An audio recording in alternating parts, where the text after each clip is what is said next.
এই দেখুন কত সুন্দর হয়ে গেছে, নিচটাও কত সুন্দর দেখা যাচ্ছে আর উপরটাও কিন্তু খুব সুন্দর হয়েছে, কাটা হয়ে গেছে। আর দেখুন কত সুন্দর লাগছে, এই দেখুন। আর ভিতরটাও কত সুন্দর হয়েছে দেখতে, ভিতরটাও কত সুন্দর জালিদার হয়েছে আর একদম নরম তুলতুলে, আর কালারটাও কিন্তু খুব সুন্দর আসছে, এই দেখুন।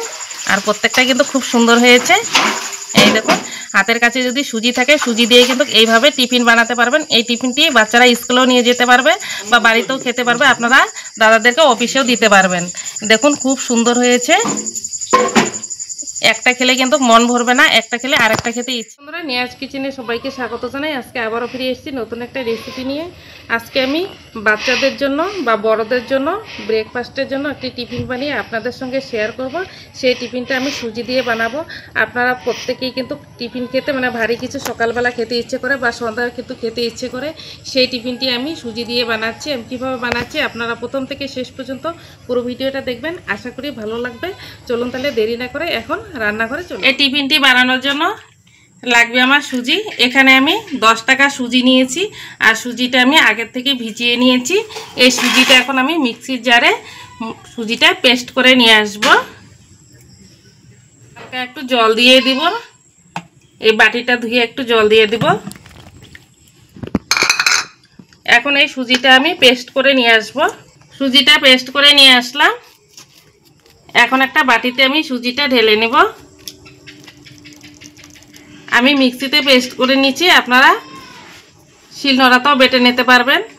যে পাত্রে সুজিটা ঢেলে রেখেছি, এখন আমি এতে দিয়ে দেবো ময়দা। মানে যে বাটিটার মাপ করে আমি 1 বাটি ময়দা নিয়েছিলাম, সেই বাটিরে হাফ বাটি এখানে সুজি নিয়েছিলাম 1 বাটি, সেই বাটিরেই মাপ করে আমি হাফ বাটি ময়দা নিয়েছি। এখন এই ময়দাটা আমি সুজির যে বেটাটা আছে এখানে আমি ঢেলে দেব। দিয়ে দেবো স্বাদ অনুযায়ী একটু লবণ, দিয়ে দেবো একটু চিনি। যে কোনো টিফিনে বা খাবারে একটু চিনি দিলে মানে খেতে ভালো লাগে, তার জন্য একটু চিনি দিয়ে দিলাম।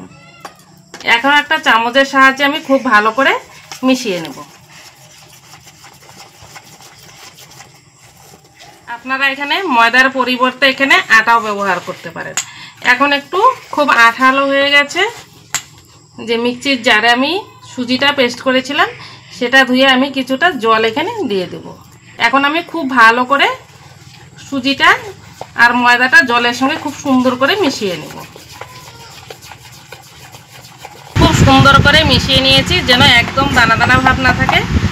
দেখুন কোনো দানা দানা ভাব নেই বা কোনো দেলাও পেকে নেই, খুব সুন্দর করে মেশানো হয়ে গেছে।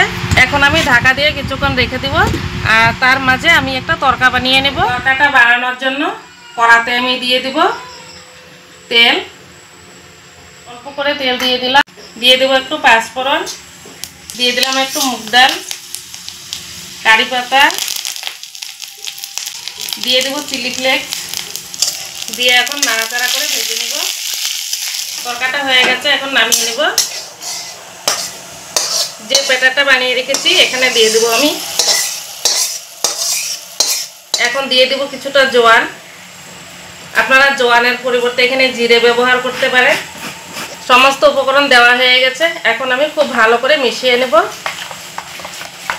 খুব ভালো করে মিশিয়ে নিয়েছি। এখন আমি দিয়ে দেবো এতে একটু বেকিং পাউডার দিয়ে দেব।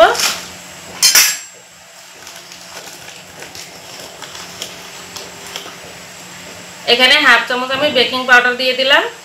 এই বেকিং সোডা নয়, বেকিং পাউডার দিয়ে এখন আমি খুব ভালো করে মিশিয়ে নেব। বেকিং পাউডার দিয়ে খুব ভালো করে মিশিয়ে নিয়েছি। আপনারা এখানে বেকিং পাউডার হাতের কাছে না থাকলে ইনো থাকলে আপনারা ইনোটাও ব্যবহার করতে পারবেন। আর এই ইনো দিলেও সবার শেষে দিতে হবে, আর বেকিং পাউডার দিলেও সব উপকরণ দিয়ে মিশানোর পরে সবার শেষেই এই কাজটা কিন্তু করতে হবে। আর প্রথমে কিন্তু ইনো বা বেকিং পাউডার দিতে যাবেন না। মিশানো হয়ে গেছে, এর সাইডে রেখে দিয়ে একটা স্টিলের থালা নিয়ে নিলাম। এই থালাতে আমি এখন দিয়ে দেব সাদা তেল। এই সাদা তেলটা দিয়ে সমস্ত থালাটা আমি খুব ভালো করে এভাবে গড়িয়ে নেব, যেন এই টিফিনটা খুব ভালো করে উঠে যায়, সহজে উঠে যায়, থালাতে লেগে না যায়। আর তার জন্য কিন্তু এই সাদা তেলটা দেওয়া। আপনারা সর্ষের তেল দিতে যাবেন না, সাদা তেলটাই কিন্তু এখানে ব্যবহার করতে হবে। তেলটা দেওয়া হয়ে গেছে। এখন যে বেটারটা আমি বানিয়ে রেখেছি এই বেটারটা থালায় দিয়ে দেব। আর বেটারটা ঠিক এইরকমই ঘনত্ব হতে হবে। আপনারা দেখেই বুঝতে পারছেন বেটারটা কতটা ঘনত্ব হয়েছে। এই বেটারটা আমি সুজির বেটারটা থালায় বসিয়ে দিয়েছি। আর এখন আমি উপরে কিছুটা কাশ্মীরি লঙ্কার গুঁড়ো দিয়ে দিব একটু কালারের জন্য, আর দেখতে খুব ভালো লাগবে তার জন্যই একটু দিয়ে দেব উপরে। দেওয়া হয়ে গেছে। আর এই টিফিনটি ভাপানোর জন্য গ্যাসের উনুনে একটা কড়াই বসিয়ে জল বসিয়ে দিয়েছি একটা স্ট্যান্ড দিয়ে। এখন আমি এই টিফিনটি এইভাবে থালাটা আমি বসিয়ে দিব। দিয়ে দিলাম। এখন আমি 10 থেকে 15 মিনিট আমি ভাপিয়ে নিব। একটা থালা দিয়ে ঢেকে দিলাম। 10-15 মিনিট পর আপনাদের সামনে 15 মিনিট পর এখন আমি ঢাকাটা খুলে নেব। খুলে দেখব টিফিনটি কেমন হয়েছে। সুন্দর হয়েছে ফুলে। এখন একটা কাঠি দিয়ে দেখব। এই দেখুন কাঠির গায়ে একদম লেগে নেই, মানে একদম ঠিকঠাক হয়েছে। এখন আমি গ্যাসটা অফ করে দিব।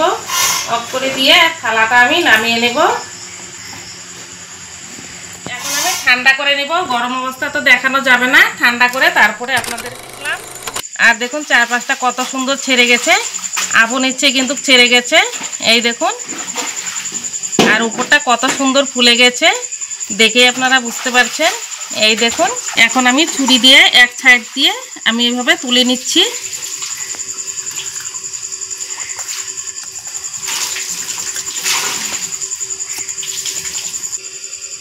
এই দেখুন কত সুন্দর হয়ে গেছে, নিচটাও কত সুন্দর দেখা যাচ্ছে আর উপরটাও কিন্তু খুব সুন্দর হয়েছে। এখন আমি ছুরি দিয়ে কেটে নিব।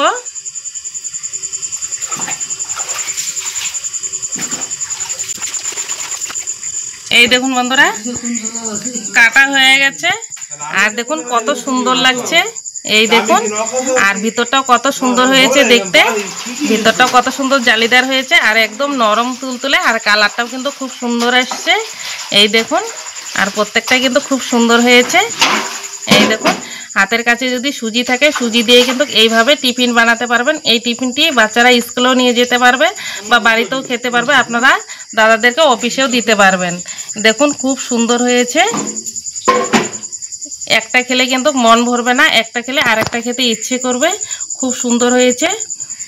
আপনারা বাড়িতে একবার হলো এভাবে বানিয়ে খাবেন।